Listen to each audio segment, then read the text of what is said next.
ਤੁਹਾਡੇ ਅਵਚੇਤਨ ਮਨ ਦੀ ਚਮਤਕਾਰੀ ਸ਼ਕਤੀ। ਭਾਗ ਤੀਜਾ। ਤੁਹਾਡੇ ਅਵਚੇਤਨ ਮਨ ਦੀ ਸ਼ਕਤੀ ਅਤੁੱਲ ਅਤੇ ਅਸੀਮ ਹੈ। ਤੁਹਾਡਾ ਅਵਚੇਤਨ ਮਨ ਤੁਹਾਨੂੰ ਪ੍ਰੇਰਿਤ ਕਰਦਾ ਹੈ ਅਤੇ ਮਾਰਗਦਰਸ਼ਨ ਦਿੰਦਾ ਹੈ। ਇਹ ਯਾਦਾਂ ਦੇ ਭੰਡਾਰ ਤੋਂ ਤਸਵੀਰਾਂ ਅਤੇ ਦ੍ਰਿਸ਼ ਕੱਢ ਕੇ ਲਿਆਉਂਦਾ ਹੈ। ਤੁਹਾਡਾ ਅਵਚੇਤਨ ਤੁਹਾਡੇ ਦਿਲ ਦੀ ਧੜਕਣ ਅਤੇ ਲਹੂ ਦੇ ਸੰਚਾਰ ਨੂੰ ਨਿਯੰਤਰਿਤ ਕਰਦਾ ਹੈ। ਇਹ ਹਾਜ਼ਮੇ ਪਚ ਜਾਣ ਤੇ ਨਿਕਾਸ ਨੂੰ ਸੰਚਾਰੂ ਬਣਾਉਂਦਾ ਹੈ।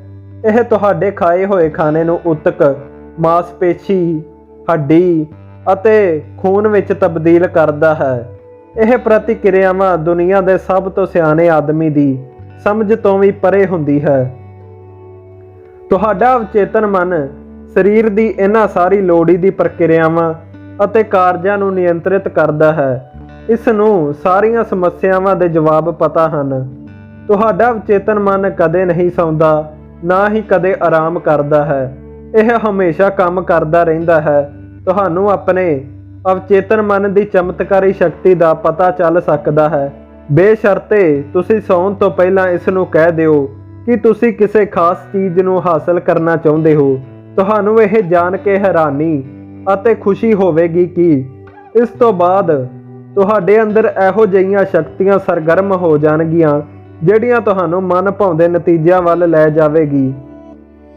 ਇੱਥੇ ਸ਼ਕਤੀ ਤੇ ਬੁੱਧੀਮਾਨੀ ਦਾ ਇਹੋ ਜਿਹਾ ਸਰੋਤ ਹੈ ਜਿਹੜਾ ਤੁਹਾਨੂੰ ਸਰਵ ਸ਼ਕਤੀਮਾਨ ਦੇ ਸੰਪਰਕ ਵਿੱਚ ਰੱਖਦਾ ਹੈ। ਉਹ ਇਹੋ ਜਿਹੀ ਸ਼ਕਤੀ ਹੈ ਜੋ ਦੁਨੀਆ ਨੂੰ ਚਲਾਉਂਦੀ ਹੈ, ਗ੍ਰਹਿਾਂ ਨੂੰ ਉਹਨਾਂ ਦੀ ਧੁਰੀ ਵਿੱਚ ਰੱਖਦੀ ਹੈ ਅਤੇ ਸੂਰਜ ਨੂੰ ਚਮਕਾਉਂਦੀ ਹੈ। ਤੁਹਾਡਾ ਅਵਚੇਤਨ ਮਨ ਤੁਹਾਡੇ ਆਦਰਸ਼ਾਂ, ਤਾਂਘਾਂ ਤੇ ਪਰਉਪਕਾਰੀ ਇੱਛਾਵਾਂ ਦਾ ਸਰੋਤ ਹੈ। ਅਵਚੇਤਨ ਮਨ ਦੇ ਜ਼ਰੀਏ ਹੀ ਸ਼ੇਕਸਪੀਅਰ ਨੇ ਉਹਨਾਂ ਮਹਾਨ ਸੱਚਾਈਆਂ ਨੂੰ ਜਾਣਿਆ ਤੇ ਵਿਅਕਤ ਕੀਤਾ ਜਿਹੜੇ ਉਹਨਾਂ ਦੇ ਯੁੱਗ ਦੇ ਆਮ ਆਦਮੀ ਨੂੰ ਪਤਾ ਹੀ ਨਹੀਂ ਸੀ। ਅਵਚੇਤਨ ਮਨ ਦੀ ਬਦੌਲਤ ਹੀ ਯੂਨਾਨੀ ਮੂਰਤੀਕਾਰ ਫੀਡੀਅਸ ਨੇ ਸੰਗਮਰਮਰ ਅਤੇ ਕਾਸੇ ਵਿੱਚ ਸੁੰਦਰਤਾ, ਵਿਵਸਥਾ, ਸੰਡੋਲਪਨ ਅਤੇ ਅਨੁਪਾਤ ਉਕੇਰਨ ਵਿੱਚ ਇੰਨੀ ਨਿਪੁੰਨਤਾ ਤੇ ਕੁਸ਼ਲਤਾ ਹਾਸਲ ਕੀਤੀ। ਦਰਅਸਲ ਅਵਚੇਤਨ ਮਨ ਉਹ ਡੂੰਘਾ ਖੂਹ ਹੈ ਜਿਸ ਦੇ ਨਾਲ ਮਹਾਨ ਕਲਾਕਾਰਾਂ ਨੇ ਆਸ਼ਚਰਜਨਕ ਪੂਰਨ ਸ਼ਕਤੀ ਪ੍ਰਾਪਤ ਕੀਤੀ।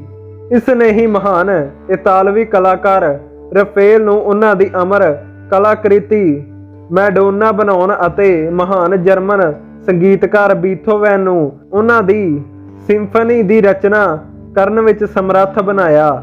ਕੁਝ ਸਾਲ ਪਹਿਲਾਂ ਮੈਨੂੰ ਭਾਰਤ ਵਿੱਚ ਰਿਸ਼ੀਕੇਸ਼ ਦੀ ਯੋਗਾ ਫੋਰੈਸਟ ਯੂਨੀਵਰਸਿਟੀ ਵਿੱਚ ਭਾਸ਼ਣ ਦੇਣ ਲਈ ਸੱਦਾ ਦਿੱਤਾ ਗਿਆ। ਉੱਥੇ ਮੁੰਬਈ ਦੇ ਇੱਕ ਸਰਜਨ ਨਾਲ ਮੇਰੀ ਲੰਮੀ ਗੱਲਬਾਤ ਹੋਈ। ਉਹਨਾਂ ਤੋਂ ਮੈਂ ਡਾਕਟਰ ਜੇਮਸ ਐਸਡੇਲ ਦੀ ਹੈਰਾਨੀ ਭਰੀ ਕਹਾਣੀ ਸੁਣੀ। ਐਸਡੇਲ ਇੱਕ ਸਕਾਟਿਸ਼ ਸਰਜਨ ਸਨ ਜਿਨ੍ਹਾਂ ਨੇ 1840 ਦੇ ਦਹਾਕੇ ਵਿੱਚ ਬੰਗਾਲ ਵਿੱਚ ਕੰਮ ਕੀਤਾ ਸੀ। ਉਸ ਜ਼ਮਾਨੇ ਵਿੱਚ ਬੇਸੁੱਧ ਕਰਨ ਲਈ ਰਸਾਇਣਿਕ ਐਨਸਥੀਸੀਆ ਦੀ ਹੋਰ ਅਜੋਕੀ ਵਿਧੀਆਂ ਦਾ ਇਸਤੇਮਾਲ ਨਹੀਂ ਹੁੰਦਾ ਸੀ। ਬਹਰਹਾਲ 1843 ਅਤੇ 1846 ਵਿਚਕਾਰ ਡਾਕਟਰ ਐਸਡਲ ਨੇ ਸਾਰੀ ਤਰ੍ਹਾਂ ਦੇ ਕੁੱਲ ਮਿਲਾ ਕੇ 400 ਵੱਡੇ ਆਪਰੇਸ਼ਨ ਕੀਤੇ। ਇਹਨਾਂ ਵਿੱਚ ਅੱਖਾਂ, ਕੰਨ ਅਤੇ ਗਲੇ ਦੇ ਆਪਰੇਸ਼ਨ ਤੋਂ ਇਲਾਵਾ ਅੰਗ ਕੱਟਣ, ਟਿਊਮਰ ਹਟਾਉਣ ਅਤੇ ਕੈਂਸਰ ਦੀ ਗੰਢ ਹਟਾਉਣ ਦੇ ਆਪਰੇਸ਼ਨ ਸ਼ਾਮਲ ਸਨ। ਇਹਨਾਂ ਸਾਰਿਆਂ ਆਪਰੇਸ਼ਨਾਂ ਵਿੱਚ ਕੇਵਲ ਮਾਨਸਿਕ ਐਨਸਥੀਸੀਆ ਹੀ ਦਿੱਤਾ ਜਾਂਦਾ ਸੀ। ਮਰੀਜ਼ਾਂ ਦਾ ਕਹਿਣਾ ਸੀ ਕਿ ਉਹਨਾਂ ਨੂੰ ਕੋਈ ਦਰਦ ਨਹੀਂ ਹੋਇਆ ਤੇ ਆਪਰੇਸ਼ਨ ਦੌਰਾਨ ਉਹਨਾਂ ਵਿੱਚੋਂ ਕੋਈ ਨਹੀਂ ਮਰਿਆ। ਹੈਰਾਨੀ ਦੀ ਗੱਲ ਇਹ ਵੀ ਸੀ ਕਿ ਆਪਰੇਸ਼ਨ ਤੋਂ ਬਾਅਦ ਐਸਡਲ ਦੇ ਬਹੁਤ ਘੱਟ ਮਰੀਜ਼ ਮਰੇ। ਇਹ ਉਸ ਵੇਲੇ ਦੀ ਗੱਲ ਸੀ ਜਦੋਂ ਲੂਈ ਪਾਸਚਰ ਅਤੇ ਜੋਸਫ ਲਿਸਟਰ ਨੇ ਇਹ ਸਾਬਤ ਨਹੀਂ ਸੀ ਕੀਤਾ ਕਿ ਛੂਤ ਰੋਗ ਬੈਕਟੀਰੀਆ ਤੋਂ ਫੈਲਦਾ ਸੀ। ਕਿਸੇ ਨੂੰ ਵੀ ਇਹ ਅਹਿਸਾਸ ਨਹੀਂ ਸੀ ਕਿ ਆਪਰੇਸ਼ਨ ਤੋਂ ਬਾਅਦ ਹੋਣ ਵਾਲੀ ਛੂਤ ਦੂਸ਼ਿਤ ਔਜ਼ਾਰਾਂ ਤੇ ਹਾਨੀਕਾਰਕ ਵਿਸ਼ਾਣੂਆਂ ਦੇ ਕਾਰਨ ਹੁੰਦੇ ਹਨ। ਬਹਰਹਾਲ ਜਦ ਐਸਡਲ ਆਪਣੇ ਮਰੀਜ਼ਾਂ ਨੂੰ ਸਮੋਹਣ ਦੀ ਵਿਵਸਥਾ ਵਿੱਚ ਇਹ ਸੁਝਾਅ ਦਿੰਦੇ ਸਨ ਕਿ ਉਹਨਾਂ ਨੂੰ ਕੋਈ ਸਮਕਰਨ ਜਾਂ ਸੈਫਟਿਕ ਨਹੀਂ ਹੋਵੇਗਾ, ਉਹਨਾਂ ਦਾ ਅਵਚੇਤਨ ਮਨ ਇਸ ਸੁਝਾਅ ਤੇ ਪ੍ਰਤੀਕਿਰਿਆ ਕਰ ਛੂਤ ਦੇ ਜੀਵਨ ਘਾਤੀ ਖਤਰਿਆਂ ਤੋਂ ਲੜਨ ਦੀ ਪ੍ਰਕਿਰਿਆ ਸ਼ੁਰੂ ਕਰ ਦਿੰਦਾ ਸੀ। ਜਰਾ ਇਸ ਬਾਰੇ ਸੋਚੋ, 150 ਸਾਲ ਪਹਿਲਾਂ ਇਸ ਸਕਾਟਿਸ਼ ਸਰਜਨ ਨੇ ਇਹ ਖੋਜ ਲਿਆ ਸੀ ਕਿ ਅਵਚੇਤਨ ਮਨ ਦੀ ਚਮਤਕਾਰੀ ਸ਼ਕਤੀ ਦਾ ਇਸਤੇਮਾਲ ਕਿਵੇਂ ਕੀਤਾ ਜਾਵੇ। ਇਸ ਗੱਲ ਉੱਤੇ ਹੈਰਾਨੀ ਅਤੇ ਸ਼ਰਧਾ ਹੋਣੀ ਸੁਭਾਵਕ ਹੈ। ਜਿਹੜੀਆਂ ਪਰਾਭੌਤਿਕ ਸ਼ਕਤੀਆਂ ਨੇ ਡਾਕਟਰ ਐਸਡਲ ਨੂੰ ਪ੍ਰੇਰਿਤ ਕੀਤਾ ਅਤੇ ਉਹਨਾਂ ਦੇ ਮਰੀਜ਼ਾਂ ਨੂੰ ਮੌਤ ਤੋਂ ਬਚਾਇਆ, ਉਹਨਾਂ ਤੋਂ ਲਾਹਾ ਤੁਸੀਂ ਵੀ ਲੈ ਸਕਦੇ ਹੋ। ਤੁਹਾਡਾ ਅਵਚੇਤਨ ਮਨ ਤੁਹਾਨੂੰ ਸਮੇਂ ਅਤੇ ਥਾਂ ਦੇ ਬੰਧਨਾਂ ਤੋਂ ਪਰੇ ਕਰ ਸਕਦਾ ਹੈ। ਇਹ ਤੁਹਾਨੂੰ ਹਰ ਦਰਦ ਅਤੇ ਤਕਲੀਫ ਤੋਂ ਮੁਕਤ ਕਰ ਸਕਦਾ ਹੈ। ਇਹ ਤੁਹਾਡੀ ਸਾਰੀਆਂ ਸਮੱਸਿਆਵਾਂ ਦੇ ਜਵਾਬ ਦੇ ਸਕਦਾ ਹੈ, ਚਾਹੇ ਉਹ ਜਿਹੜੀਆਂ ਵੀ ਹੋਣ। ਤੁਹਾਡੇ ਅੰਦਰ ਇਹੋ ਜਿਹੀ ਸ਼ਕਤੀ ਅਤੇ ਗਿਆਨ ਹੈ ਜਿਹੜੀ ਤੁਹਾਡੀ ਬੁੱਧੀ ਤੋਂ ਪਰੇ ਹੈ ਅਤੇ ਤੁਸੀਂ ਇਸ ਦੇ ਚਮਤਕਾਰ ਉੱਤੇ ਹੈਰਾਨ ਹੋ ਸਕਦੇ ਹੋ। ਇਹ ਸਾਰੇ ਅਨੁਭਵ ਤੁਹਾਨੂੰ ਅਵਚੇਤਨ ਮਨ ਦੀ ਚਮਤਕਾਰੀ ਸ਼ਕਤੀ ਵਿੱਚ ਯਕੀਨ ਦਿਲਾਉਣ ਅਤੇ ਖੁਸ਼ੀ ਨਾਲ ਭਰ ਦੇਣਗੇ। ਅਵਚੇਤਨ ਮਨ ਤੁਹਾਡੇ ਜੀਵਨ ਦੀ ਪੁਸਤਕ ਹੈ। ਤੁਸੀਂ ਆਪਣੇ ਅਵਚੇਤਨ ਉੱਤੇ ਜੋ ਵੀ ਵਿਚਾਰ, ਵਿਸ਼ਵਾਸ, ਰਾਏ, ਸਿਧਾਂਤ ਜਾਂ ਮਤ ਲਿਖਦੇ ਹੋ, ਉਕੇਰਦੇ ਹੋ ਜਾਂ ਛਾਪ ਛੱਡਦੇ ਹੋ, ਉਹ ਪਰਿਸਥਿਤੀਆਂ, ਸਥਿਤੀਆਂ ਅਤੇ ਘਟਨਾਵਾਂ ਦੇ ਰੂਪ ਵਿੱਚ ਪ੍ਰਗਟ ਹੋ ਜਾਂਦੇ ਹਨ। ਤੁਸੀਂ ਅੰਦਰ ਜੋ ਲਿਖੋਗੇ, ਬਾਹਰ ਵੀ ਉਹੀ ਅਨੁਭਵ ਹੋਵੇਗਾ। ਤੁਹਾਡੇ ਜੀਵਨ ਦੇ ਦੋ ਪਹਿਲੂ ਹਨ, ਯਥਾਰਥਵਾਦੀ ਤੇ ਕਲਪਨਾਵਾਦੀ, ਦ੍ਰਿਸ਼ ਤੇ ਅਦ੍ਰਿਸ਼, ਵਿਚਾਰ ਅਤੇ ਅਭਿਵਿਅਕਤੀ। ਤੁਹਾਡਾ ਵਿਚਾਰ ਤੰਤੂਆਂ ਦੇ ਭਾਂਬੜ ਦੇ ਰੂਪ ਵਿੱਚ ਤੁਹਾਡੇ ਸੈਰੀਬਲ ਕੋਰਟੈਕਸ ਵਿੱਚ ਪਹੁੰਚਦਾ ਹੈ, ਜਿਹੜਾ ਤੁਹਾਡੇ ਚੇਤਨ ਤਾਰਕਿਕ ਮਨ ਦਾ ਅੰਗ ਹੈ। ਜਦੋਂ ਤੁਹਾਡਾ ਚੇਤਨ ਜਾਂ ਯਥਾਰਥਵਾਦੀ ਮਸਤਿਸ਼ਕ ਵਿਚਾਰ ਨੂੰ ਪੂਰੀ ਤਰ੍ਹਾਂ ਸਵੀਕਾਰ ਕਰ ਲੈਂਦਾ ਹੈ ਤਾਂ ਇਹ ਮਸਤਿਸ਼ਕ ਦੇ ਦੂਜੇ ਹਿੱਸੇ ਤੱਕ ਪੁੱਜਦਾ ਹੈ, ਜਿੱਥੇ ਇਹ ਸਾਕਾਰ ਹੋ ਜਾਂਦਾ ਹੈ ਅਤੇ ਹਾਲਾਤਾਂ ਦਾ ਰੂਪ ਲੈ ਲੈਂਦਾ ਹੈ। ਜਿਵੇਂ ਕਿ ਪਹਿਲਾਂ ਦੱਸਿਆ ਜਾ ਚੁੱਕਿਆ ਹੈ, ਤੁਹਾਡਾ ਅਵਚੇਤਨ ਮਨ ਬਹਿਸ ਨਹੀਂ ਕਰਦਾ, ਇਹ ਤਾਂ ਸਿਰਫ ਉਸੇ ਤੇ ਅਮਲ ਕਰਦਾ ਹੈ ਜਿਹੜਾ ਤੁਸੀਂ ਇਸ ਉੱਤੇ ਲਿਖਿਆ ਹੈ। ਇਹ ਤੁਹਾਡੇ ਚੇਤਨ ਮਨ ਦੇ ਨਤੀਜਿਆਂ ਜਾਂ ਤੁਹਾਡੇ ਨਿਰਣੇ ਨੂੰ ਅੰਤਮ ਮੰਨ ਲੈਂਦਾ ਹੈ। ਇਸ ਲਈ ਤੁਸੀਂ ਹਮੇਸ਼ਾ ਆਪਣੇ ਜੀਵਨ ਦੀ ਪੁਸਤਕ ਲਿਖ ਰਹੇ ਹੋ, ਕਿਉਂਕਿ ਤੁਹਾਡੇ ਵਿਚਾਰ ਹੀ ਆਖਰ ਵਿੱਚ ਤੁਹਾਡੇ ਅਨੁਭਵ ਬਣ ਜਾਂਦੇ ਹਨ। ਅਮਰੀਕੀ ਦਾਰਸ਼ਨਿਕ ਰਾਲਫ ਵਾਲਡੋ ਐਮਰਸਨ ਨੇ ਕਿਹਾ ਸੀ, ਮਨੁੱਖ ਉਹੀ ਬਣ ਜਾਂਦਾ ਹੈ ਜਿਹੜਾ ਉਹ ਸਾਰਾ ਦਿਨ ਸੋਚਦਾ ਰਹਿੰਦਾ ਹੈ। ਅਵਚੇਤਨ ਮਨ ਉੱਤੇ ਜਿਹੜੀ ਛਾਪ ਪੈਂਦੀ ਹੈ ਉਹੀ ਵਿਅਕਤ ਹੁੰਦੀ ਹੈ।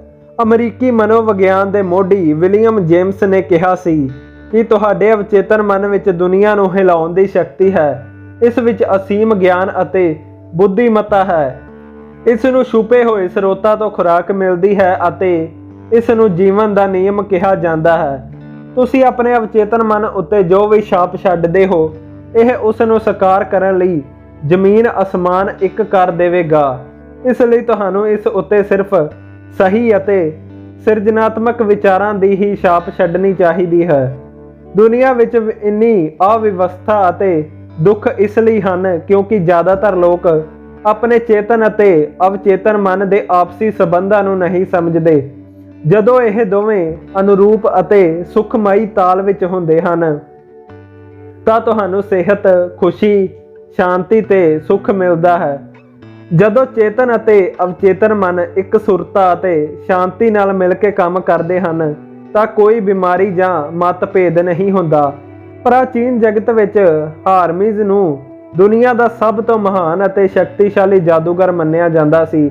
ਉਹਨਾਂ ਦੀ ਮੌਤ ਤੋਂ ਸਦੀਆਂ ਬਾਅਦ ਜਦੋਂ ਉਹਨਾਂ ਦੀ ਕਬਰ ਖੋਲ੍ਹੀ ਤਾਂ ਪ੍ਰਾਚੀਨ ਜਗਤ ਨੂੰ ਜਾਣਨ ਵਾਲੇ ਲੋਕਾਂ ਵਿੱਚ ਬੜੀ ਉਤਸੁਕਤਾ ਸੀ। ਕਿਹਾ ਜਾ ਰਿਹਾ ਸੀ ਕਿ ਕਬਰ ਦੇ ਅੰਦਰ ਜੁਗਾਂ ਦਾ ਸਭ ਤੋਂ ਵੱਡਾ ਰਹੱਸ ਮਿਲੇਗਾ ਅਤੇ ਇਹ ਮਿਲਿਆ ਵੀ। ਇਹ ਰਹੱਸ ਸੀ, ਜਿਹੋ ਜਿਹਾ ਅੰਦਰ ਤਿਹੋ ਜਿਹਾ ਬਾਹਰ, ਜਿਵੇਂ ਉੱਪਰ ਤਿਵੇਂ ਥੱਲੇ। ਦੂਜੇ ਸ਼ਬਦਾਂ ਵਿੱਚ ਤੁਸੀਂ ਆਪਣੇ ਅਵਚੇਤਨ ਮਨ ਉੱਤੇ ਜੋ ਵੀ ਛਾਪ ਛੱਡੋਗੇ ਉਹ ਬਾਹਰ ਵਿਅਕਤ ਹੋਵੇਗੀ।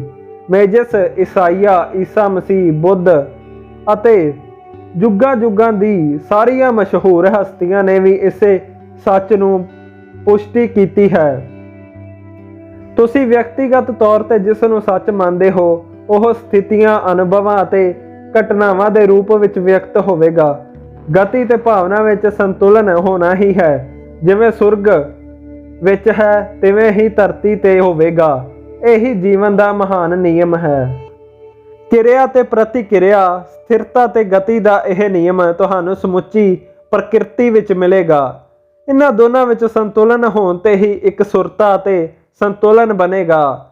ਤੁਸੀਂ ਦੁਨੀਆ ਵਿੱਚ ਇਸ ਲਈ ਹੋ ਤਾਂ ਕਿ ਜੀਵਨ ਦਾ ਸਿਧਾਂਤ ਤੁਹਾਡੇ ਅੰਦਰ ਲੈਅਬੱਧ ਤਰੀਕੇ ਅਤੇ ਇਕਸੁਰਤਾ ਨਾਲ ਪ੍ਰਵਾਹਿਤ ਹੋ ਸਕੇ। ਅੰਦਰ ਜਾਣ ਅਤੇ ਬਾਹਰ ਨਿਕਲਣ ਵਾਲੀਆਂ ਚੀਜ਼ਾਂ ਬਰਾਬਰ ਹੋਣੀਆਂ ਚਾਹੀਦੀਆਂ ਹਨ। ਅੰਦਰਲੀਆਂ ਅਤੇ ਬਾਹਰਲੀਆਂ ਅਭਿਵਿਅਕਤੀ ਬਰਾਬਰ ਹੋਣੀ ਚਾਹੀਦੀ ਹੈ। ਤੁਹਾਡੀ ਸਾਰੀਆਂ ਕੁੰਠਾਵਾਂ ਦਾ ਕਾਰਨ ਅਪੂਰਨ ਇੱਛਾਵਾਂ ਹਨ। ਜੇਕਰ ਤੁਸੀਂ ਨਕਾਰਾਤਮਕ, ਵਿਨਾਸ਼ਕ ਅਤੇ ਦੁਸ਼ਟ ਵਿਚਾਰ ਰੱਖਦੇ ਹੋ ਤਾਂ ਇਹ ਵਿਚਾਰ ਵਿਨਾਸ਼ਕ ਭਾਵ ਪੈਦਾ ਕਰਦੇ ਹਨ। ਇਹ ਭਾਵ ਬਾਹਰ ਨਿਕਲਣ ਦਾ ਕੋਈ ਨਾ ਕੋਈ ਰਾਹ ਲੱਭ ਹੀ ਲੈਣਗੇ ਅਤੇ ਕਿਸੇ ਨਾ ਕਿਸੇ ਤਰ੍ਹਾਂ ਵਿਅਕਤ ਹੋਣਗੇ।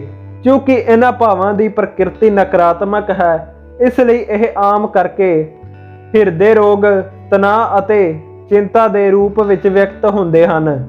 ਆਪਣੇ ਬਾਰੇ ਤੁਹਾਡੀ ਕੀ ਸੋਚ ਜਾਂ ਭਾਵਨਾ ਹੈ, ਤੁਹਾਡੇ ਅਸਤਿਤਵ ਦਾ ਹਰ ਹਿੱਸਾ ਉਸੇ ਸੋਚ ਦੀ ਅਭਿਵਿਅਕਤੀ ਹੈ। ਤੁਹਾਡੀ ਚੁਸਤੀ, ਸਰੀਰ, ਵਿੱਤੀ ਸਥਿਤੀ, ਦੋਸਤ ਅਤੇ ਸਮਾਜਿਕ ਮਾਨ ਉਹਨਾਂ ਵਿਚਾਰਾਂ ਦਾ ਪਰਛਾਵਾਂ ਹੈ ਜਿਹੜੇ ਤੁਹਾਡੇ ਆਪਣੇ ਬਾਰੇ 'ਚ ਹਨ। ਇਸ ਗੱਲ ਦਾ ਸੱਚਾ ਅਰਥ ਇਹ ਹੈ ਕਿ ਤੁਸੀਂ ਆਪਣੇ ਅਵਚੇਤਨ ਮਨ ਉੱਤੇ ਜੋ ਛਾਪ ਛੱਡਦੇ ਹੋ ਉਹ ਤੁਹਾਡੇ ਜੀਵਨ ਦੇ ਸਾਰੇ ਖੇਤਰਾਂ ਵਿੱਚ ਬਾਹਰੋਂ ਵਿਅਕਤ ਹੁੰਦੀ ਹੈ। ਅਸੀਂ ਆਪਣੀ ਨਕਾਰਾਤਮਕ ਸੋਚ ਨਾਲ ਆਪਣੇ ਆਪ ਨੂੰ ਨੁਕਸਾਨ ਪਹੁੰਚਾਉਂਦੇ ਹਾਂ। ਤੁਸੀਂ ਕਿੰਨੀ ਵਾਰੀ ਗੁੱਸਾ ਹੋ ਕੇ, ਡਰ ਕੇ, ਸੜ ਕੇ ਜਾਂ ਬਦਲੇ ਦੀ ਭਾਵਨਾ ਨਾਲ ਆਪਣੇ ਆਪ ਨੂੰ ਨੁਕਸਾਨ ਪਹੁੰਚਾਇਆ ਹੈ। ਇਹ ਜ਼ਹਿਰ ਤੁਹਾਡੇ ਅਵਚੇਤਨ ਮਨ ਵਿੱਚ ਦਾਖਲ ਹੋ ਜਾਂਦੇ ਹਨ। ਤੁਸੀਂ ਇਹਨਾਂ ਨਕਾਰਾਤਮਕ ਨਜ਼ਰੀਏ ਨਾਲ ਪੈਦਾ ਨਹੀਂ ਹੋਏ ਸੀ। ਆਪਣੇ ਅਵਚੇਤਨ ਮਨ ਨੂੰ ਜੀਵਨਦਾਈ ਵਿਚਾਰ ਦਿਓਗੇ ਤਾਂ ਇਸ ਦੇ ਅੰਦਰਲੇ ਸਾਰੇ ਨਕਾਰਾਤਮਕ ਵਿਚਾਰ ਮਿਟਣ ਲੱਗਣਗੇ। ਇਹ ਕੰਮ ਲਗਾਤਾਰ ਕਰਨ ਅਤੇ ਸਾਰਾ ਅਤੀਤ ਮਿਟ ਜਾਵੇਗਾ ਅਤੇ ਅਵਚੇਤਨ ਮਨ ਨੂੰ ਭੁਲਾ ਦੇਵੇਗਾ। ਅਵਚੇਤਨ ਚਮੜੀ ਰੋਗ ਠੀਕ ਕਰਦਾ ਹੈ। ਅਵਚੇਤਨ ਮਨ ਦੀ ਉਪਚਾਰ ਸ਼ਕਤੀ ਦਾ ਸਭ ਤੋਂ ਭਰੋਸੇਯੋਗ ਪ੍ਰਮਾਣ ਵਿਅਕਤੀਗਤ ਉਪਚਾਰ ਹੈ। 40 ਸਾਲ ਪਹਿਲਾਂ ਮੈਨੂੰ ਚਮੜੀ ਰੋਗ ਹੋਇਆ। ਮੈਂ ਸਾਰੇ ਵਧੀਆ ਡਾਕਟਰਾਂ ਕੋਲ ਗਿਆ ਜਿਨ੍ਹਾਂ ਨੇ ਸਾਰੇ ਅਜੋਕੇ ਉਪਚਾਰ ਅਜਮਾਏ, ਕਿਸੇ ਨੂੰ ਵੀ ਫਾਇਦਾ ਨਹੀਂ ਹੋਇਆ। ਚਮੜੀ ਰੋਗ ਵਿਗੜਦਾ ਹੀ ਗਿਆ। ਫਿਰ ਇੱਕ ਦਿਨ ਇੱਕ ਧਰਮ ਗੁਰੂ ਜਿਨ੍ਹਾਂ ਨੂੰ ਮਨੋਵਿਗਿਆਨ ਦਾ ਬਹੁਤ ਵਿਸ਼ਾਲ ਗਿਆਨ ਹੈ ਨੇ ਮੈਨੂੰ 139ਵੇਂ ਭਜਨ ਦਾ ਗੁੜ ਅਰਥ ਸਮਝਾਇਆ। ਉਹਨਾਂ ਨੇ ਮੇਰਾ ਧਿਆਨ ਇਸ ਵਾਕ ਵੱਲ ਦਿਵਾਇਆ। ਆਪਣੀ ਪੁਸਤਕ ਵਿੱਚ ਮੇਰੇ ਸਾਰੇ ਅੰਗ ਹਨ ਜਿਹੜੇ ਲਗਾਤਾਰ ਬਣਾਏ ਗਏ ਹਨ ਜਦੋਂ ਉਹਨਾਂ ਵਿੱਚੋਂ ਕੋਈ ਵੀ ਨਹੀਂ ਸੀ। ਉਹਨਾਂ ਨੇ ਸਪਸ਼ਟ ਕੀਤਾ ਕਿ ਪੁਸਤਕ ਦਾ ਮਤਲਬ ਮੇਰਾ ਅਵਚੇਤਨ ਮਸਤਿਸ਼ਕ ਹੈ ਜਿਸ ਨੇ ਇੱਕ ਨਿੱਕੀ ਜਿਹੀ ਮੂਲ ਕੋਸ਼ਿਕਾ ਤੋਂ ਮੇਰੇ ਸਾਰੇ ਅੰਗ ਬਣਾਏ ਹਨ। ਉਹਨਾਂ ਨੇ ਇਸ਼ਾਰਾ ਕੀਤਾ ਕਿਉਂਕਿ ਮੇਰੇ ਅਵਚੇਤਨ ਮਨ ਨੇ ਮੇਰੇ ਸਰੀਰ ਨੂੰ ਬਣਾਇਆ ਹੈ, ਇਸ ਲਈ ਇਹ ਇਸ ਨੂੰ ਦੁਬਾਰਾ ਬਣਾ ਸਕਦਾ ਹੈ ਅਤੇ ਅੰਤਰਨਿਹਿਤ ਆਦਰਸ਼ ਰੂਪ ਰੇਖਾ ਦੇ ਅਨੁਰੂਪ ਇਸ ਦਾ ਉਪਚਾਰ ਵੀ ਕਰ ਸਕਦਾ ਹੈ। ਇਸ ਧਰਮਗੁਰੂ ਨੇ ਆਪਣੀ ਘੜੀ ਵੱਲ ਇਸ਼ਾਰਾ ਕੀਤਾ। ਉਹਨਾਂ ਨੇ ਦੱਸਿਆ, ਇਸ ਘੜੀ ਨੂੰ ਦੇਖ ਰਹੇ ਹੋ, ਇਸ ਨੂੰ ਕਿਸੇ ਨੇ ਬਣਾਇਆ ਸੀ, ਲੇਕਿਨ ਇਸ ਮੂਰਤ ਰੂਪ ਵਿੱਚ ਆਉਣ ਤੋਂ ਪਹਿਲਾਂ ਘੜੀ ਬਣਾਉਣ ਵਾਲੇ ਦੇ ਦਿਮਾਗ ਵਿੱਚ ਇਸ ਦਾ ਸਪਸ਼ਟ ਵਿਚਾਰ ਸੀ। ਜੇਕਰ ਕਿਸੇ ਕਾਰਨ ਘੜੀ ਸਹੀ ਕੰਮ ਨਾ ਕਰੇ ਤਾਂ ਇਸ ਦੇ ਮੁੱਢਲੇ ਵਿਚਾਰ ਦੀ ਮਦਦ ਨਾਲ ਘੜੀ ਬਣਾਉਣ ਵਾਲੇ ਨੂੰ ਉਹ ਗਿਆਨ ਮਿਲ ਜਾਵੇਗਾ ਜਿਸ ਨਾਲ ਉਹ ਇਸ ਨੂੰ ਸੁਧਾਰ ਸਕਦਾ ਹੈ। ਮੈਂ ਸਮਝ ਗਿਆ ਕਿ ਇਸ ਤੁਲਨਾ ਨਾਲ ਉਹ ਮੈਨੂੰ ਕੀ ਸਮਝਾਉਣ ਦੀ ਕੋਸ਼ਿਸ਼ ਕਰ ਰਹੇ ਸਨ। ਮੇਰੇ ਸਰੀਰ ਦੀ ਰਚਨਾ ਕਰਨ ਵਾਲੀ ਅਵਚੇਤਨ ਬੁੱਧੀ ਘੜੀ ਬਣਾਉਣ ਵਾਲੇ ਵਾਂਗ ਹੈ। ਇਹ ਠੀਕ ਠਾਕ ਜਾਣਦੀ ਹੈ ਕਿ ਮੇਰੇ ਸਰੀਰ ਦੀ ਸਾਰੀ ਮਹੱਤਵਪੂਰਨ ਕਿਰਿਆਵਾਂ ਅਤੇ ਪ੍ਰਤੀਕਿਰਿਆਵਾਂ ਦਾ ਉਪਚਾਰ ਕਿਵੇਂ ਕੀਤਾ ਜਾਵੇ, ਸਰੀਰ ਨੂੰ ਦੁਬਾਰਾ ਕਿਵੇਂ ਬਣਾਇਆ ਜਾਵੇ ਅਤੇ ਮਾਰਗਦਰਸ਼ਨ ਕਿਵੇਂ ਦਿੱਤਾ ਜਾਵੇ। ਲੇਕਿਨ ਇਸ ਕੰਮ ਨੂੰ ਸਹੀ ਤਰੀਕੇ ਨਾਲ ਕਰਵਾਉਣ ਲਈ ਮੈਨੂੰ ਇਸ ਨੂੰ ਸਿਹਤ ਦਾ ਆਦਰਸ਼ ਵਿਚਾਰ ਦੇਣਾ ਹੋਵੇਗਾ। ਇਹ ਆਦਰਸ਼ ਵਿਚਾਰ ਉਹ ਕਾਰਨ ਬਣ ਜਾਵੇਗਾ ਜਿਸ ਦਾ ਨਤੀਜਾ ਉਪਚਾਰ ਹੋਵੇਗਾ। ਮੈਂ ਇੱਕ ਬੜੀ ਸੌਖੀ ਤੇ ਸਿੱਧੀ ਪ੍ਰਾਰਥਨਾ ਤਿਆਰ ਕੀਤੀ। ਮੇਰਾ ਸਰੀਰ ਤੇ ਇਸ ਦੇ ਸਾਰੇ ਅੰਗ ਮੇਰੇ ਅਵਚੇਤਨ ਮਨ ਦੀ ਅਸੀਮ ਬੁੱਧੀ ਨੇ ਬਣਾਏ ਹਨ। ਇਹ ਜਾਣਦਾ ਹੈ ਕਿ ਮੇਰਾ ਉਪਚਾਰ ਕਿਵੇਂ ਕੀਤਾ ਜਾਵੇ। ਇਸ ਦੀ ਬੁੱਧੀ ਨੇ ਮੇਰੇ ਸਾਰੇ ਅੰਗ, ਉਤਕ ਮਾਸਪੇਸ਼ੀਆਂ ਤੇ ਹੱਡੀਆਂ ਬਣਾਈਆਂ ਹਨ। ਮੇਰੇ ਅੰਦਰ ਦੀ ਇਹ ਅਸੀਮ ਉਪਚਾਰਕ ਸ਼ਕਤੀ ਮੇਰੇ ਅਸਤਿਤਵ ਦੀ ਹਰ ਕੋਸ਼ਿਕਾ ਨੂੰ ਬਦਲਦੀ ਜਾ ਰਹੀ ਹੈ ਅਤੇ ਮੈਨੂੰ ਸੰਪੂਰਨ ਬਣਾ ਰਹੀ ਹੈ। ਮੈਂ ਉਸ ਉਪਚਾਰ ਲਈ ਧੰਨਵਾਦ ਦਿੰਦਾ ਹਾਂ ਜਿਹੜੀ ਮੈਂ ਜਾਣਦਾ ਹਾਂ ਕਿ ਇਸ ਸਮੇਂ ਹੋ ਰਿਹਾ ਹੈ। ਮੇਰੇ ਅੰਦਰਲੇ ਦੀ ਰਚਨਾਤਮਕ ਬੁੱਧੀ ਵਿੱਚ ਅਦਭੁਤ ਸ਼ਕਤੀਆਂ ਹਨ। ਮੈਂ ਇਸ ਸੌਖੀ ਪ੍ਰਾਰਥਨਾ ਨੂੰ 5 ਮਿੰਟ ਤਾਈਂ ਹਰ ਰੋਜ਼ 2-3 ਵਾਰੀ ਜ਼ੋਰ ਸ਼ੋਰ ਨਾਲ ਦੁਹਰਾਉਂਦਾ ਗਿਆ।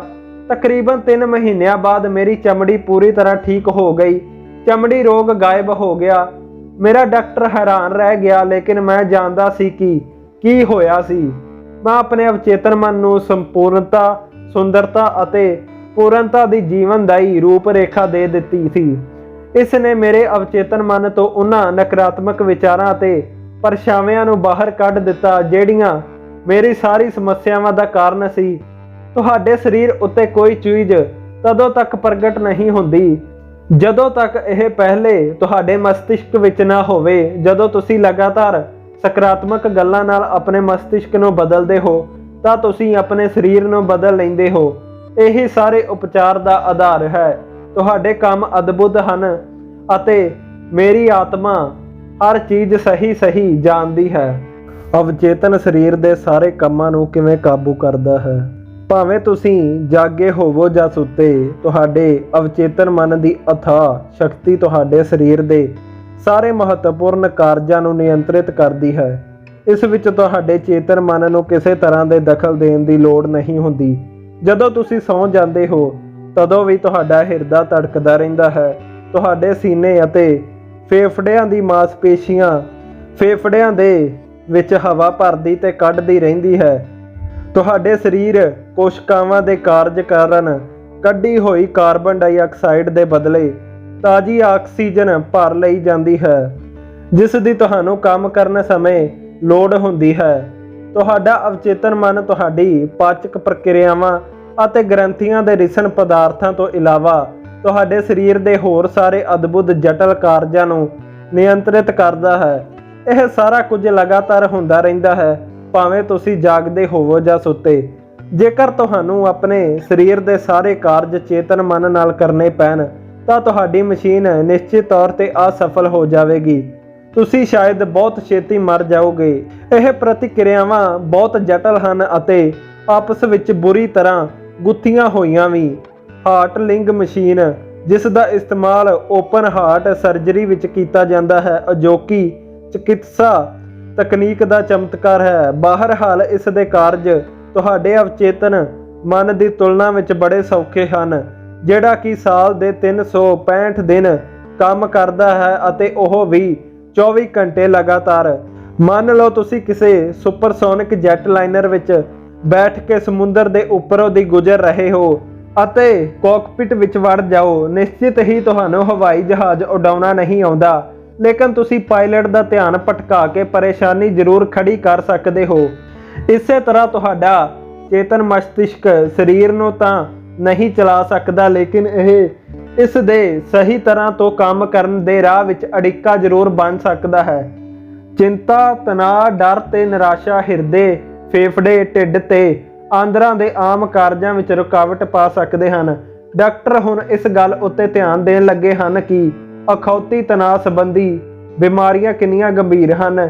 ਕਾਰਨ ਇਹ ਹੈ ਕਿ ਤਣਾਅਪੂਰਨ ਵਿਚਾਰ ਤੁਹਾਡੇ ਅਵਚੇਤਨ ਮਨ ਦੇ ਇਕਸੁਰਤਾ ਵਾਲੇ ਕੰਮ ਵਿੱਚ ਅੜਿੱਕਾ ਪਾਉਂਦੇ ਹਨ। ਜਦੋਂ ਤੁਸੀਂ ਸਰੀਰਕ ਅਤੇ ਮਾਨਸਿਕ ਤੌਰ ਉੱਤੇ ਵਿਚਲਿਤ ਮਹਿਸੂਸ ਕਰਦੇ ਹੋ ਤਾਂ ਤੁਸੀਂ ਜੋ ਸਭ ਤੋਂ ਚੰਗਾ ਕੰਮ ਕਰ ਸਕਦੇ ਹੋ ਉਹ ਹੈ ਸਿੱਥਲ ਹੋਣਾ, ਆਰਾਮ ਕਰਨਾ ਅਤੇ ਵਿਚਾਰ ਪ੍ਰਤੀਕਿਰਿਆਵਾਂ ਨੂੰ ਰੋਕ ਦੇਣਾ। ਆਪਣੇ ਅਵਚੇਤਨ ਮਨ ਨਾਲ ਗੱਲਾਂ ਕਰੋ। ਇਸ ਨੂੰ ਕਹੋ ਕਿ ਇਹ ਸ਼ਾਂਤੀ, ਇਕਸੁਰ ਅਤੇ ਦੈਵੀ ਵਿਧਾਨ ਨੂੰ ਸਥਾਪਿਤ ਕਰੋ। ਇਸ ਤਰ੍ਹਾਂ ਕਰਨ ਉੱਤੇ ਤੁਸੀਂ ਪਾਓਗੇ ਕਿ ਤੁਹਾਡੇ ਸਰੀਰ ਦੀ ਸਮੁੱਚੀ ਕਾਰਜ ਪ੍ਰਣਾਲੀ ਦੁਬਾਰਾ ਆਮ ਹੋ ਗਈ ਹੈ। ਤੁਹਾਡੇ ਅਵਚੇਤਨ ਮਨ ਨੂੰ ਅਧਿਕਾਰ ਤੇ ਵਿਸ਼ਵਾਸ ਨਾਲ ਬੋਲੋ। ਇਹ ਤੁਹਾਡੇ ਹੁਕਮਾਂ ਦਾ ਪਾਲਨ ਕਰਕੇ ਪ੍ਰਤੀਕਿਰਿਆ ਕਰੇਗਾ। ਤੁਸੀਂ ਆਪਣੇ ਅਵਚੇਤਨ ਕੋਲੋਂ ਆਪਣੇ ਲਈ ਕਿਵੇਂ ਕੰਮ ਕਰਾ ਸਕਦੇ ਹੋ? ਪਹਿਲੀ ਗੱਲ ਤਾਂ ਇਹ ਅਹਿਸਾਸ ਕਰਨਾ ਹੈ ਕਿ ਤੁਹਾਡਾ ਅਵਚੇਤਨ ਮਨ ਹਮੇਸ਼ਾ ਕੰਮ ਕਰਦਾ ਹੈ। ਇਹ ਰਾਤ ਦਿਨ ਸਰਗਰਮ ਰਹਿੰਦਾ ਹੈ। ਭਾਵੇਂ ਤੁਸੀਂ ਇਸ ਉੱਤੇ ਕੰਮ ਕਰੋ ਜਾਂ ਨਾ, ਤੁਹਾਡਾ ਅਵਚੇਤਨ ਮਨ ਤੁਹਾਡੇ ਸਰੀਰ ਦਾ ਨਿਰਮਾਤਾ ਹੈ। ਲੇਕਿਨ ਤੁਸੀਂ ਇਸ ਖਾਮੋਸ਼ ਪ੍ਰਕਿਰਿਆ ਨੂੰ ਚੇਤਨ ਤੌਰ ਤੇ ਦੇਖ ਜਾਂ ਸੁਣ ਨਹੀਂ ਸਕਦੇ। ਤੁਹਾਡਾ ਪਾਲਾ ਹਰ ਵਾਰ ਆਪਣੇ ਅਵਚੇਤਨ ਮਨ ਦੀ ਬਜਾਏ ਚੇਤਨ ਮਨ ਨਾਲ ਪੈਂਦਾ ਹੈ। ਬਸ ਆਪਣੇ ਚੇਤਨ ਮਨ ਤੋਂ ਚੰਗੇ ਦੀ ਆਸ ਕਰਦੇ ਰਹੋ ਤੇ ਇਹ ਪੱਕਾ ਕਰੋ ਕਿ ਤੁਹਾਡੇ ਆਦਤਨ ਵਿਚਾਰ ਚੰਗੀ, ਸੁੰਦਰ, ਸੱਚੀ, ਨਿਆਂਪੂਰਨ ਤੇ ਇਕਸੁਰਤਾ ਪੂਰਨ ਚੀਜ਼ਾਂ ਉੱਤੇ ਕੇਂਦਰਿਤ ਹੋਣ।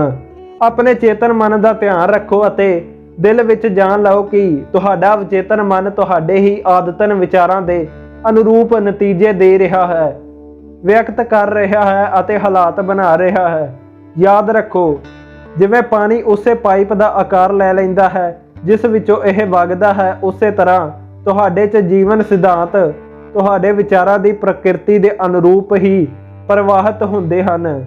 ਦੁਆਵਾਂ ਕਰੋ ਕਿ ਤੁਹਾਡੇ ਅਵਚੇਤਨ ਦੀ ਉਪਚਾਰਕ ਸ਼ਕਤੀ ਤੁਹਾਡੇ ਅੰਦਰ ਇੱਕ ਸੁਰਤਾ, ਸਿਹਤ, ਸ਼ਾਂਤੀ ਅਤੇ ਸੁਖ ਸਮਰਿੱਧੀ ਦੇ ਤੌਰ ਤੋਂ ਪ੍ਰਵਾਹਿਤ ਹੋ ਰਹੀ ਹੈ। ਗਿਆਨੀ ਵਿਅਕਤੀ ਜਾਂ ਪਿਆਰੇ ਮਿੱਤਰ ਦੇ ਰੂਪ ਵਿੱਚ ਇਸ ਦੀ ਕਲਪਨਾ ਕਰੋ। ਦ੍ਰਿੜਤਾ ਨਾਲ ਯਕੀਨ ਕਰੋ ਕਿ ਇਹ ਤੁਹਾਡੇ ਅੰਦਰ ਲਗਾਤਾਰ ਪ੍ਰਵਾਹਿਤ ਹੋ ਰਿਹਾ ਹੈ, ਤੁਹਾਨੂੰ ਸੰਜੀਵ ਬਣਾ ਰਿਹਾ ਹੈ, ਪ੍ਰੇਰਿਤ ਕਰ ਰਿਹਾ ਹੈ ਅਤੇ ਸਮਰਿੱਧ ਬਣਾ ਰਿਹਾ ਹੈ। ਇਹ ਇਸੇ ਤਰੀਕੇ ਨਾਲ ਪ੍ਰਤੀਕਿਰਿਆ ਕਰੇਗਾ ਜਿਵੇਂ ਤੁਸੀਂ ਯਕੀਨ ਕਰੋਗੇ, ਤਿਵੇਂ ਦਾ ਹੀ ਤੁਹਾਨੂੰ ਮਿਲੇਗਾ। ਅਵਚੇਤਨ ਦਾ ਉਪਚਾਰਕ ਸਿਧਾਂਤ ਅੱਖਾਂ ਦੀ ਰੋਸ਼ਨੀ ਮੋੜਦਾ ਹੈ। ਦੁਨੀਆ ਦੇ ਸਭ ਤੋਂ ਮਸ਼ਹੂਰ ਉਪਚਾਰਕ ਧਰਮ ਸਥਲਾਂ ਵਿੱਚੋਂ ਇੱਕ ਦੱਖਣ ਪੱਛਮ ਫਰਾਂਸ ਦਾ ਲੂਰਡਸ ਹੈ। ਲੂਰਡਸ ਦੇ ਚਿਕਿਤਸਕਾਂ ਵਿਭਾਗ ਵਿੱਚ ਕਈ ਫਾਈਲਾਂ ਹਨ ਜਿਨ੍ਹਾਂ ਵਿੱਚ ਚਮਤਕਾਰੀ ਉਪਚਾਰਾਂ ਦਾ ਵਿਸਤ੍ਰਿਤ ਵਰਣਨ ਹੈ। ਇਹਨਾਂ ਵਿੱਚੋਂ ਇੱਕ ਮੈਡਮ ਬਾਇਰ ਦਾ ਉਪਚਾਰ ਸੀ। ਮੈਡਮ ਬਾਇਰ ਅੱਖਾਂ ਤੋਂ ਹੀਣ ਸਨ। ਉਹਨਾਂ ਦੀ ਅੱਖਾਂ ਦੀਆਂ ਨਾੜਾਂ ਕਮਜ਼ੋਰ ਅਤੇ ਬੇਕਾਰ ਹੋ ਚੁੱਕੀਆਂ ਸਨ। ਲੂਰਡਸ ਆਉਣ ਤੋਂ ਬਾਅਦ ਉਹਨਾਂ ਦੀਆਂ ਅੱਖਾਂ ਦੀ ਰੋਸ਼ਨੀ ਮੁੜ ਆ ਗਈ। ਉਹਨਾਂ ਦੀ ਜਾਂਚ ਕਰਨ ਵਾਲੇ ਕਈ ਡਾਕਟਰਾਂ ਨੇ ਪ੍ਰਮਾਣਿਤ ਕੀਤਾ ਕਿ ਉਹਨਾਂ ਦੀ ਅੱਖਾਂ ਦੀਆਂ ਨਾੜਾਂ ਹੁਣ ਵੀ ਬੇਕਾਰ ਹਨ, ਲੇਕਿਨ ਇਸ ਦੇ ਬਾਵਜੂਦ ਉਹ ਦੇਖ ਸਕਦੀਆਂ ਹਨ। 1 ਮਹੀਨੇ ਬਾਅਦ ਦੁਬਾਰਾ ਜਾਂਚ ਕਰਨ ਵਿੱਚ ਇਹ ਪਾਇਆ ਗਿਆ ਕਿ ਉਹਨਾਂ ਦਾ ਅੱਖਾਂ ਦਾ ਤੰਤਰ ਦੁਬਾਰਾ ਠੀਕ ਹੋ ਕੇ ਆਮ ਹੋ ਗਿਆ ਹੈ।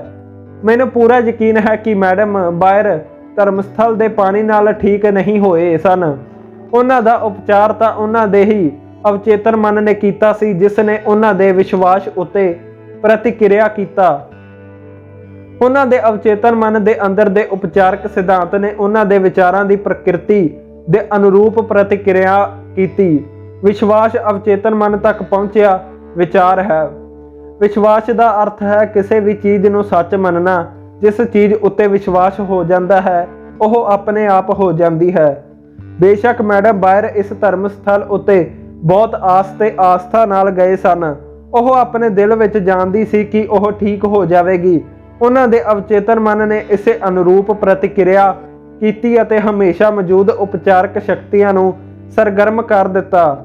ਅਵਚੇਤਨ ਮਨ ਜਿਸ ਨੇ ਅੱਖ ਬਣਾਈ ਸੀ, ਨਿਸ਼ਚਿਤ ਤੌਰ ਤੇ ਇੱਕ ਮਿਰਤ ਤੰਤਰਿਕ ਨੂੰ ਦੁਬਾਰਾ ਸੰਜੀਵ ਕਰ ਸਕਦਾ ਸੀ। ਰਚਨਾਤਮਕ ਸਿਧਾਂਤ ਨੇ ਜਿਹੜੇ ਅੰਗ ਦੀ ਰਚਨਾ ਕੀਤੀ ਸੀ, ਉਹ ਉਸ ਦੀ ਦੁਬਾਰਾ ਰਚਨਾ ਵੀ ਕਰ ਸਕਦਾ ਸੀ। ਤੁਹਾਡੇ ਵਿਸ਼ਵਾਸ ਦੇ ਅਨੁਰੂਪ ਹੀ ਤੁਹਾਨੂੰ ਮਿਲੇਗਾ। ਆਪਣੇ ਅਵਚੇਤਨ ਮਨ ਤੱਕ ਪੂਰਨ ਸਿਹਤ ਦਾ ਵਿਚਾਰ ਕਿਵੇਂ ਪੁੱਜਦਾ ਹੈ? ਮੈਂ ਜੋਹਾਨਸਬਰਗ, ਦੱਖਣ ਅਮਰੀਕਾ ਵਿੱਚ ਇੱਕ ਮੈਥੋਡਿਸਟ ਪਾਦਰੀ ਨੂੰ ਮਿਲਿਆ। ਉਹਨਾਂ ਨੇ ਮੈਨੂੰ ਦੱਸਿਆ ਕਿ ਉਹ ਬੁਰੀ ਤਰ੍ਹਾਂ ਫੈਲ ਚੁੱਕੇ ਫੇਫੜਿਆਂ ਦੇ ਕੈਂਸਰ ਤੋਂ ਕਿਵੇਂ ਉੱਭਰੇ। ਉਹਨਾਂ ਨੇ ਪੂਰਨ ਤੰਦਰੁਸਤੀ ਦੇ ਵਿਚਾਰ ਨੂੰ ਅਵਚੇਤਨ ਮਨ ਤੱਕ ਪਹੁੰਚਾ ਕੇ ਇਹ ਚਮਤਕਾਰੀ ਨਤੀਜਾ ਪਾਇਆ। ਮੇਰੇ ਨਿਵੇਦਨ ਤੇ ਉਹਨਾਂ ਨੇ ਮੈਨੂੰ ਉਸ ਪ੍ਰਕਿਰਿਆ ਦਾ ਜੋ ਵਿਸਤ੍ਰਿਤ ਵਰਣਨ ਭੇਜਿਆ ਹੈ, ਉਸ ਨੂੰ ਮੈਂ ਤੁਹਾਡੇ ਸਨਮੁਖ ਰੱਖ ਰਿਹਾ ਹਾਂ। ਦਿਨ ਵਿੱਚ ਕਈ ਵਾਰ ਮੈਂ ਆਪਣੇ ਆਪ ਨੂੰ ਮਾਨਸਿਕ ਤੇ ਸਰੀਰਕ ਤੌਰ ਤੇ ਪੂਰੀ ਤਰ੍ਹਾਂ ਸਿਥਲ ਕਰ ਲੈਂਦਾ ਸੀ। ਮੈਂ ਆਪਣੇ ਸਰੀਰ ਨੂੰ ਇਹ ਬੋਲ ਕੇ ਆਪਣੇ ਆਪ ਨੂੰ ਸਿਥਲ ਕਰਦਾ ਸੀ, ਮੇਰੇ ਪੰਜੇ ਸਿਥਲ ਹੈ, ਮੇਰੇ ਟਖਨੇ ਸਿਥਲ ਹਨ, ਮੇਰੇ ਪੈਰ ਸਿਥਲ ਹਨ, ਮੇਰੇ ਢਿੱਡ ਦੀਆਂ ਮਾਸਪੇਸ਼ੀਆਂ ਸਿਥਲ ਹਨ, ਮੇਰਾ ਦਿਲ ਅਤੇ ਫੇਫੜੇ ਸਿਥਲ ਹਨ, ਮੇਰਾ ਸਿਰ ਸਿਥਲ ਹੈ, ਮੇਰਾ ਪੂਰਾ ਅਸਤਿਤਵ ਬਿਲਕੁਲ ਸਿਥਲ ਹੈ। ਕੋਈ 5 ਮਿੰਟ ਬਾਅਦ ਮੈਂ ਆਪਣੇ ਆਪ ਨੂੰ ਉਨੀਂਦਰੀ ਅਵਸਥਾ ਵਿੱਚ ਮਹਿਸੂਸ ਕੀਤਾ। ਫਿਰ ਮੈਂ ਇਸ ਸੱਚ ਦੀ ਪੁਸ਼ਟੀ ਕੀਤੀ, ਈਸ਼ਵਰ ਦੀ ਪੂਰਨਤਾ ਹੁਣ ਮੇਰੇ ਵਿੱਚੋਂ ਵਿਅਕਤ ਹੋ ਰਹੀ ਹੈ। ਸੰਪੂਰਨ ਸਿਹਤ ਦਾ ਵਿਚਾਰ ਹੁਣ ਮੇਰੇ ਅਵਚੇਤਨ ਮਨ ਵਿੱਚ ਭਰ ਰਿਹਾ ਹੈ। ਈਸ਼ਵਰ ਨੇ ਮੇਰੀ ਜਿਹੜੀ ਤਸਵੀਰ ਬਣਾਈ ਹੈ ਉਹ ਆਦਰਸ਼ ਤਸਵੀਰ ਹੈ ਅਤੇ ਮੇਰਾ ਅਵਚੇਤਨ ਮਨ ਈਸ਼ਵਰ ਦੀ ਉਸੇ ਆਦਰਸ਼ ਤਸਵੀਰ ਦੇ ਅਨੁਰੂਪ ਮੇਰੇ ਸਰੀਰ ਨੂੰ ਦੁਬਾਰਾ ਬਣਾ ਰਿਹਾ ਹੈ। ਇਸ ਪਾਦਰੀ ਦਾ ਵਿਲੱਖਣ ਉਪਚਾਰ ਹੋਇਆ ਅਤੇ ਉਹ ਪੂਰੀ ਤਰ੍ਹਾਂ ਠੀਕ ਹੋ ਗਏ। ਉਹਨਾਂ ਨੇ ਜਿਸ ਤਕਨੀਕ ਦਾ ਇਸਤੇਮਾਲ ਕੀਤਾ ਉਹ ਸੰਪੂਰਨ ਤੰਦਰੁਸਤੀ ਦੇ ਵਿਚਾਰ ਨੂੰ ਅਵਚੇਤਨ ਮਨ ਤੱਕ ਪਹੁੰਚਾਉਣ ਦਾ ਸਿੱਧਾ ਤੇ ਸੌਖਾ ਤਰੀਕਾ ਸੀ। ਸਿਹਤ ਦੇ ਵਿਚਾਰ ਨੂੰ ਅਵਚੇਤਨ ਮਨ ਤੱਕ ਪੁੱਜਣਾ ਇੱਕ ਹੋਰ ਅਦਭੁਤ ਤਰੀਕਾ ਅਨੁਸ਼ਾਸਿਤ ਜਾਂ ਵਿਗਿਆਨਕ ਕਲਪਨਾ ਹੈ। ਮੈਂ ਲਕਵੇ ਦੇ ਇੱਕ ਮਰੀਜ਼ ਨੂੰ ਦੱਸਿਆ ਕਿ ਉਹ ਕਲਪਨਾ ਵਿੱਚ ਸਪਸ਼ਟ ਤਸਵੀਰ ਦੇਖੇ ਕਿ ਉਹ ਆਪਣੇ ਆਫਿਸ ਵਿੱਚ ਚਹਿਲ ਕਦਮੀ ਕਰ ਰਿਹਾ ਹੈ, ਡੈਕਸ ਛੂਹ ਰਿਹਾ ਹੈ, ਫੋਨ ਦਾ ਜਵਾਬ ਦੇ ਰਿਹਾ ਹੈ ਅਤੇ ਉਹ ਸਾਰੇ ਕੰਮ ਕਰ ਰਿਹਾ ਹੈ ਜਿਹੜੇ ਕਿ ਉਹ ਆਮ ਹਾਲਤ ਵਿੱਚ ਕਰਦਾ। ਮੈਂ ਉਸ ਨੂੰ ਦੱਸਿਆ ਕਿ ਉਸ ਦਾ ਅਵਚੇਤਨ ਮਨ ਸੰਪੂਰਨ ਸਿਹਤ ਦੀ ਮਾਨਸਿਕ ਤਸਵੀਰ ਨੂੰ ਸਵੀਕਾਰ ਕਰ ਦੇਵੇਗਾ। ਉਸ ਨੇ ਆਪਣੇ ਆਪ ਨੂੰ ਇਸ ਭੂਮਿਕਾ ਵਿੱਚ ਝੋਕ ਦਿੱਤਾ। ਉਸ ਨੇ ਸੱਚਮੁੱਚ ਮਹਿਸੂਸ ਕੀਤਾ ਕਿ ਉਹ ਆਪਣੇ ਆਫਿਸ ਤੋਂ ਮੁੜ ਚੁੱਕਿਆ ਹੈ। ਉਹ ਜਾਣਦਾ ਸੀ ਕਿ ਉਹ ਆਪਣੇ ਅਵਚੇਤਨ ਮਨ ਨੂੰ ਇੱਕ ਮੂਰਤ ਅਤੇ ਨਿਸ਼ਚਿਤ ਕੰਮ ਦੇ ਰਿਹਾ ਹੈ। ਉਸ ਦਾ ਅਵਚੇਤਨ ਮਨ ਉਹ ਫਿਲਮ ਸੀ ਜਿਸ ਉੱਤੇ ਤਸਵੀਰ ਦੀ ਛਾਪ ਛੱਡੀ ਜਾ ਰਹੀ ਸੀ। ਉਸ ਨੇ ਕਈ ਹਫ਼ਤਿਆਂ ਤੱਕ ਦ੍ਰਿਸ਼ਟੀਗਤ ਚਿਤਨ ਦੀ ਵਿਸਤ੍ਰਿਤ ਤਸਵੀਰਾਂ ਦੇਖੀਆਂ। ਫਿਰ ਇੱਕ ਦਿਨ ਟੈਲੀਫੋਨ ਦੀ ਘੰਟੀ ਉਸ ਵੇਲੇ ਵੱਜੀ ਜਦੋਂ ਬਾਕੀ ਸਾਰੇ ਲੋਕ ਬਾਹਰ ਸਨ। ਟੈਲੀਫੋਨ ਉਸ ਦੇ ਪਲੰਗ ਤੋਂ ਬਾਹਰ ਫੁੱਟ ਦੂਰ ਰੱਖਿਆ ਸੀ। ਬਹਰਹਾਲ ਉਹ ਜਿਵੇਂ ਤਿਵੇਂ ਇਸ ਦਾ ਜਵਾਬ ਦੇਣ ਵਿੱਚ ਕਾਮਯਾਬ ਹੋ ਗਿਆ। ਉਸੇ ਸਮੇਂ ਤੋਂ ਉਸ ਦਾ ਲਕਵਾ ਗਾਇਬ ਹੋ ਗਿਆ। ਉਸ ਦੇ ਅਵਚੇਤਨ ਮਨ ਦੀ ਉਪਚਾਰਕ ਸ਼ਕਤੀ ਨੇ ਉਸ ਦਾ ਮਾਨਸਿਕ ਤਸਵੀਰ ਉੱਤੇ ਪ੍ਰਤੀਕਿਰਿਆ ਕੀਤੀ ਅਤੇ ਉਪਚਾਰ ਸੰਭਵ ਹੋ ਗਿਆ। ਇਹ ਵਿਅਕਤੀ ਇੱਕ ਮਾਨਸਿਕ ਅੜਿੱਕੇ ਤੋਂ ਪੀੜਤ ਸੀ ਜਿਸ ਨੇ ਮਸਤਿਸ਼ਕ ਵਿੱਚੋਂ ਉਤਪੰਨ ਤੰਤਰਿਕਾ ਨੂੰ ਉਸ ਦੇ ਪੈਰਾਂ ਤੱਕ ਪਹੁੰਚਾਉਣ ਤੋਂ ਰੋਕ ਦਿੱਤਾ ਸੀ। ਇਸ ਲਈ ਉਹ ਚੱਲ ਨਹੀਂ ਸੀ ਪਾਉਂਦਾ। ਜਦੋਂ ਉਸਨੇ ਆਪਣਾ ਧਿਆਨ ਆਪਣੇ ਅੰਦਰਲੇ ਦੀ ਉਪਚਾਰਕ ਸ਼ਕਤੀ ਤੇ ਕੇਂਦਰਿਤ ਕੀਤਾ ਤਾਂ ਉਸ ਦੇ ਇਕਾਗਰ ਧਿਆਨ ਨਾਲ ਸ਼ਕਤੀ ਪ੍ਰਵਾਹਿਤ ਹੋਣ ਲੱਗੀ ਅਤੇ ਉਹ ਦੁਬਾਰਾ ਚੱਲਣ ਲੱਗ ਪਿਆ। ਜਿਹੜਾ ਕੁਝ ਵੀ ਪ੍ਰਾਰਥਨਾ ਵਿੱਚ ਮੰਗੋਗੇ, ਵਿਸ਼ਵਾਸ ਰੱਖਣ ਤੇ ਉਹ ਤੁਹਾਨੂੰ ਮਿਲ ਜਾਵੇਗਾ। ਯਾਦ ਰੱਖਣ ਲਾਇਕ ਵਿਚਾਰ। ਤੁਹਾਡਾ ਅਵਚੇਤਨ ਮਨ ਤੁਹਾਡੇ ਸਰੀਰ ਦੀ ਸਾਰੀ ਮਹੱਤਵਪੂਰਨ ਪ੍ਰਤੀਕਿਰਿਆਵਾਂ ਨੂੰ ਨਿਯੰਤਰਿਤ ਕਰਦਾ ਅਤੇ ਸਾਰੀ ਸਮੱਸਿਆਵਾਂ ਦਾ ਜਵਾਬ ਜਾਣਦਾ ਹੈ। ਸੌਣ ਤੋਂ ਪਹਿਲਾਂ ਆਪਣੇ ਅਵਚੇਤਨ ਮਨ ਤੋਂ ਕੋਈ ਉਚੇਰਾ ਨਿਵੇਦਨ ਕਰੋ ਅਤੇ ਇਸ ਦੀ ਚਮਤਕਾਰੀ ਸ਼ਕਤੀ ਦੇਖੋ। ਤੁਸੀਂ ਆਪਣੇ ਅਵਚੇਤਨ ਮਨ ਉੱਤੇ ਜੋ ਵੀ ਛਾਪ ਛੱਡਦੇ ਹੋ ਉਹ ਹਾਲਾਤਾਂ, ਅਨੁਭਵਾਂ ਅਤੇ ਘਟਨਾਵਾਂ ਦੇ ਰੂਪ ਵਿੱਚ ਵਿਅਕਤ ਹੁੰਦੀ ਹੈ। ਇਸ ਲਈ ਚੇਤਨ ਮਨ ਵਿੱਚ ਮੌਜੂਦ ਵਿਚਾਰਾਂ ਬਾਬਤ ਸੁਚੇਤ ਰਹੋ। ਕਿਰਿਆ ਅਤੇ ਪ੍ਰਤੀਕਿਰਿਆ ਦਾ ਨਿਯਮ ਸਦੀਵੀ ਹੈ। ਤੁਹਾਡਾ ਵਿਚਾਰ ਕਿਰਿਆ ਹੈ ਅਤੇ ਉਸ ਵਿਚਾਰ ਉੱਤੇ ਤੁਹਾਡਾ ਅਵਚੇਤਨ ਮਨ ਆਪਣੇ ਆਪ ਪ੍ਰਤੀਕਿਰਿਆ ਕਰਦਾ ਹੈ। ਆਪਣੇ ਵਿਚਾਰਾਂ ਉੱਤੇ ਨਜ਼ਰ ਰੱਖੋ। ਸਾਰੀਆਂ ਕੁੰਠਾਵਾਂ ਅਧੂਰੀਆਂ ਇੱਛਾਵਾਂ ਕਾਰਨ ਪੈਦਾ ਹੁੰਦੀਆਂ ਹਨ। ਜੇਕਰ ਤੁਸੀਂ ਰੁਕਾਵਟਾਂ, ਔਂਕੜਾਂ, ਦੇਰੀ ਅਤੇ ਮੁਸ਼ਕਲਾਂ ਉੱਤੇ ਧਿਆਨ ਕੇਂਦਰਿਤ ਕਰੋਗੇ ਤਾਂ ਤੁਹਾਡਾ ਅਵਚੇਤਨ ਮਨ ਉਸੇ ਦੇ ਅਨੁਰੂਪ ਪ੍ਰਤੀਕਿਰਿਆ ਕਰੇਗਾ ਅਤੇ ਇਸ ਤਰ੍ਹਾਂ ਤੁਸੀਂ ਆਪਣੀ ਹੀ ਭਲਾਈ ਨੂੰ ਰੋਕ ਦੇਵੋਗੇ। ਜੀਵਨ ਦਾ ਸਿਧਾਂਤ ਤੁਹਾਡੇ ਅੰਦਰ ਲੈਅਬੰਦ ਅਤੇ ਇੱਕ ਸੁਰਤਾ ਵਾਲੇ ਤਰੀਕੇ ਤੋਂ ਪ੍ਰਵਾਹਿਤ ਹੋ ਸਕਦਾ ਹੈ, ਬੇਸ਼ਰਤੇ ਤੁਸੀਂ ਚੇਤਨ ਤੌਰ ਤੇ ਦ੍ਰਿੜਤਾ ਨਾਲ ਕਹੋ। ਮੈਂ ਵਿਸ਼ਵਾਸ ਕਰਦਾ ਹਾਂ ਕਿ ਜਿਸ ਅਵਚੇਤਨ ਮਨ ਨੇ ਮੈਨੂੰ ਇਹ ਇੱਛਾ ਦਿੱਤੀ ਹੈ ਉਹੀ ਇਸ ਨੂੰ ਮੇਰੇ ਰਾਹੀਂ ਪੂਰੀ ਕਰ ਰਿਹਾ ਹੈ। ਇਸ ਨਾਲ ਸਾਰੇ ਸੰਘਰਸ਼ ਖਤਮ ਹੋ ਜਾਂਦੇ ਹਨ। ਤੁਸੀਂ ਚਿੰਤਾ, ਤਣਾਅ ਤੇ ਡਰ ਦੇ ਕਾਰਨ ਆਪਣੇ ਹਿਰਦੇ, ਫੇਫੜਿਆਂ ਅਤੇ ਹੋਰ ਅੰਗਾਂ ਦੀ ਆਮ ਲੈਅ ਵਿੱਚ ਗੜਬੜ ਕਰ ਸਕਦੇ ਹੋ। ਆਪਣੇ ਅਵਚੇਤਨ ਮਨ ਵਿੱਚ ਇੱਕ ਸੁਰਤਾ, ਸਿਹਤ ਅਤੇ ਸ਼ਾਂਤੀ ਦੇ ਵਿਚਾਰ ਭਰੋ। ਇਸ ਨਾਲ ਤੁਹਾਡੇ ਸਰੀਰ ਦੀ ਸਮੁੱਚੀ ਕਾਰਜ ਪ੍ਰਣਾਲੀ ਦੁਬਾਰਾ ਆਮ ਹੋ ਜਾਵੇਗੀ। ਆਪਣੇ ਚੇਤਨ ਮਨ ਤੋਂ ਚੰਗੇ ਦੀ ਆਸ ਕਰਦੇ ਰਹੋ। ਤੁਹਾਡਾ ਅਵਚੇਤਨ ਮਨ ਲਗਨ ਦੁਆਰਾ ਤੁਹਾਡੇ ਆਦਤਨ ਵਿਚਾਰਾਂ ਨੂੰ ਸਾਕਾਰ ਕਰ ਦੇਵੇਗਾ। ਆਪਣੀ ਸਮੱਸਿਆਵਾਂ ਦੇ ਸੁਖਦ ਅੰਤ ਜਾਂ ਸਮਾਧਾਨ ਦੀ ਕਲਪਨਾ ਕਰੋ। ਉਪਲਬਧੀ ਦੇ ਰੋਮਾਂਚ ਨੂੰ ਮਹਿਸੂਸ ਕਰੋ। ਤੁਸੀਂ ਜੋ ਵੀ ਕਲਪਨਾ ਕਰੋਗੇ ਜਾਂ ਮਹਿਸੂਸ ਕਰੋਗੇ ਉਸ ਨੂੰ ਤੁਹਾਡਾ ਅਵਚੇਤਨ ਮਨ ਸਵੀਕਾਰ ਕਰ ਨਤੀਜਿਆਂ ਵਿੱਚ ਬਦਲ ਦੇਵੇਗਾ।